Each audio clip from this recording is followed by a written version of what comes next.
आज हम बात करेंगे बायोलॉजी चैप्टर 8 मानव कल्याण एवं सूक्ष्मजीव के मोस्ट इम्पोर्टेंट क्वेश्चन के बारे में बात करेंगे। तो उसमें से उन्होंने पहला पार्ट करा दिया है, ये सेकेंड पार्ट है।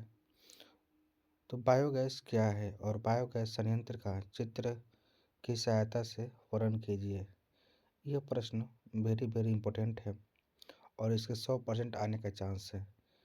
यह प्रश्न हमेशा बोर्ड में 3 या 4 सेट में हमेशा आता है, इसलिए हमने यहाँ पे 100% लिख दिया है कि यह बोर्ड में आएगा ही आएगा और हमेशा यह 5 नंबर का आता है। तो इस नज़रिए से यह वेरी इम्पोर्टेंट हो जाता है। तो स्टार्ट करते हैं बायोगैस।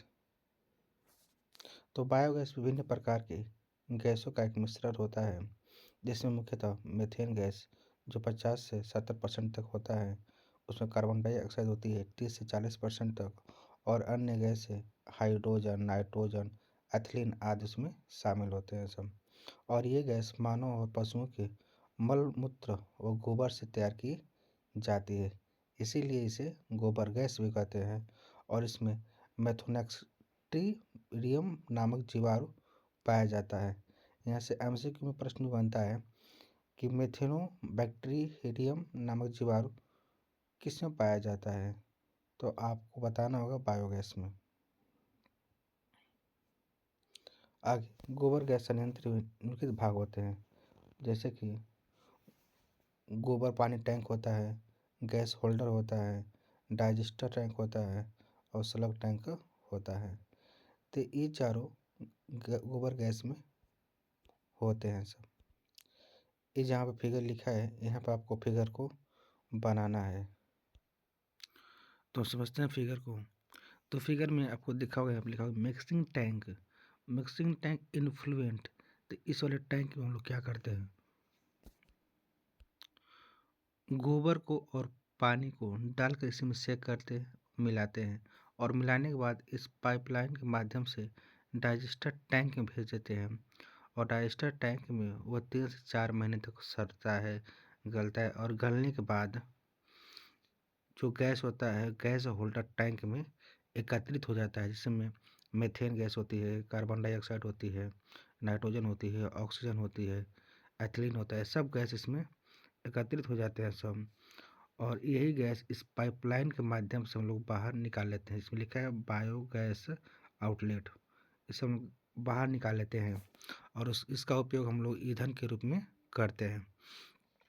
और एक और लगा होता है आउटलेट टैंक एफ्लुएंट, मतलब जितने भी इसमें कचरा होते हैं डाइजेस्टर टैंक में, जब ख़त्म हो जाता है गैस, तो इस कचरे को फिर हम लोग इस पाइपलाइन के माध्यम से बाहर निकाल लेते हैं। आई होप आपको समझ में आ गया होगा। तो फिगर को आप लोग बना लेंगे। वही बात यहाँ भी लिखी हुई है कि इसमें एक छोटा सा टैंक होता है, इसमें गोबर को पानी के साथ मिलाया जाता है तथा स्लरी बनाई जाती है, तथा इसे एक पाइप के द्वारा मुख्य डाइजेस्टर टैंक में ले जाया जाता है। आगे बात करते हैं डाइजेस्टर टैंक की। जो डाइजेस्टर टैंक होता है यह लगभग 10 से 15 फीट गहरा टैंक होता है, और जिसकी दीवारें सीमेंट, कंक्रीट या पक्की ईंटों की बनी होती है।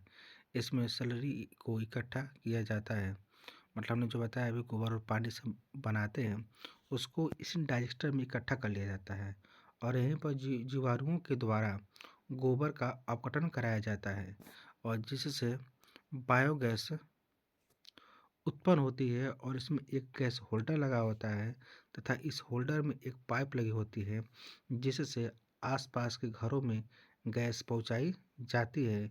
और अपघटन के बाद बचे गोबर को बाहर निकालने के लिए एक पाइप से जोड़ दिया जाता है, और इस टैंक में आए हुए गोबर यानी कि कर्दम को उर्वरक के रूप में काम में लिया जाता है, तथा इस गैस को ऊर्जा के रूप में भी काम में लिया जाता है।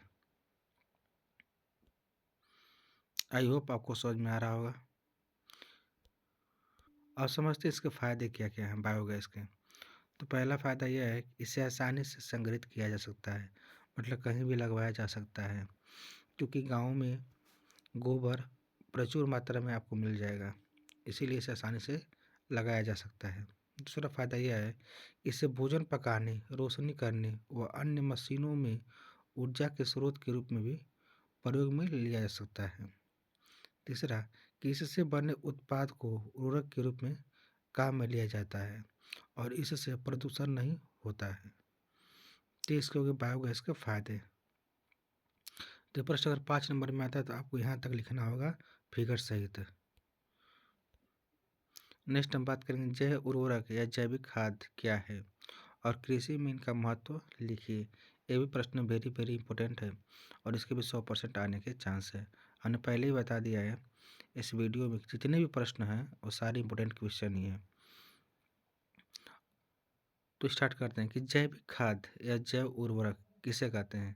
तो इसमें लिखा है ऐसे सूक्ष्म जीव जो अपनी जैविक क्रियाओं के द्वारा मिट्टी में पोषक पदार्थ की मात्रा में वृद्धि करते हैं तथा पौधों और फसलों की वृद्धि व विकास के लिए अत्यधिक उपयोगी होते हैं, उन्हें जैव उर्वरक या जैविक खाद कहा जाता है। तो ऐसे सूक्ष्म जीव होते हैं जिन्हें हम लोग खाद के रूप में मिट्टी में डालते हैं जो पौधों और फसलों के लिए लाभदायक होते हैं और उन खादों को ही हम लोग जैव उर्वरक या जैविक खाद कहा जाता है। अब यहाँ पे लिखा है जैविक खाद, मतलब जैविक खाद मतलब होता है कि जो सूक्ष्म जीवों से तैयार की गई खाद हो, तो उस खाद को ही हम लोग जैविक खाद बोलेंगे या जैव उर्वरक बोलेंगे। जैविक खाद में अहम भूमिका निभाने वाले सूक्ष्म जीव निम्नलिखित हैं। पहला है कि साइनोबैक्टीरिया, नाइट्रोजन स्थिरीकृत जीवाणु।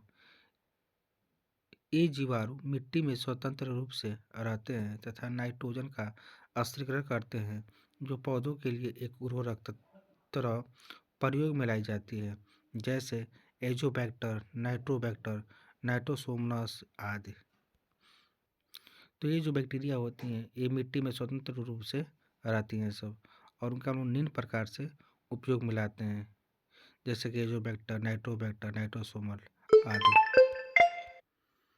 दूसरा है माइकोराइजा। यह एक सहजीवी कवक है और जो ऊपरी ढलान वाले क्षेत्रों में पौधों की जड़ों में सहजीवी के रूप में पाया जाता है। तीसरा, राइजोबियम जीवाणु।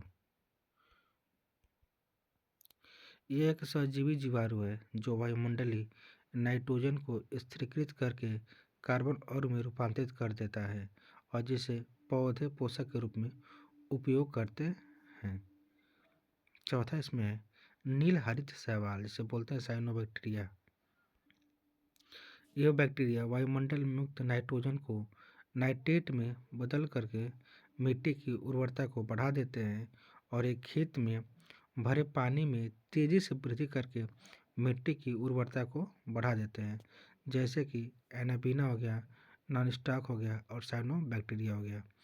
ये जो प्रश्न है जैव उर्वरक या जैव खाद, ये 100% है और इन दोनों में से कोई एक 100% आएगा, या तो बायोगैस आएगा या तो जैव उर्वरक इस बार बोर्ड में आने वाले हैं। तो आप दोनों को अच्छे से पढ़ लीजिएगा। ये जो नोट्स हमने तैयार किया है काफ़ी शॉर्ट नोट है और अच्छी नोट्स है जो आपके लिए वेरी वेरी लाभदायक है, बहुत ज़्यादा। नेक्स्ट हम बात करेंगे प्रतिजैविक क्या है और किन्हीं दो प्रतिजैविक औषधियों के नाम लिखिए। यह प्रश्न 3 नंबर या तो 2 नंबर में आता है और ये प्रश्न इम्पोर्टेंट है। तो पहले बात करेंगे प्रतिजैविक क्या होती है। इसे एंटीबायोटिक भी कहते हैं। प्रतिजैविक ऐसे सूक्ष्मजीव होते हैं जो अन्य हानिकारक सूक्ष्मजीवों के वृद्धि व विकास को रोकते हैं और ये सूक्ष्मजीव विभिन्न प्रकार के कवक, जीवाणु आदि के द्वारा प्राप्त किए जाते हैं, जैसे पेनिसिलिन हो गया, स्ट्रेप्टोमाइसिन हो गया, रेमाइसिन हो गया और नियोमाइसिन हो गया। तो यह था हमारा प्रतिजैविक।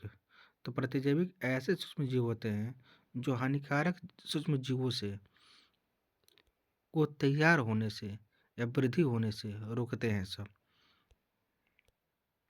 और ये सूक्ष्मजीव विभिन्न प्रकार के हो सकते हैं सब, जैसे कि कवक हो गया, जीवाणु हो गया, और इनके द्वारा ही हम लोग इसको प्राप्त करते हैं।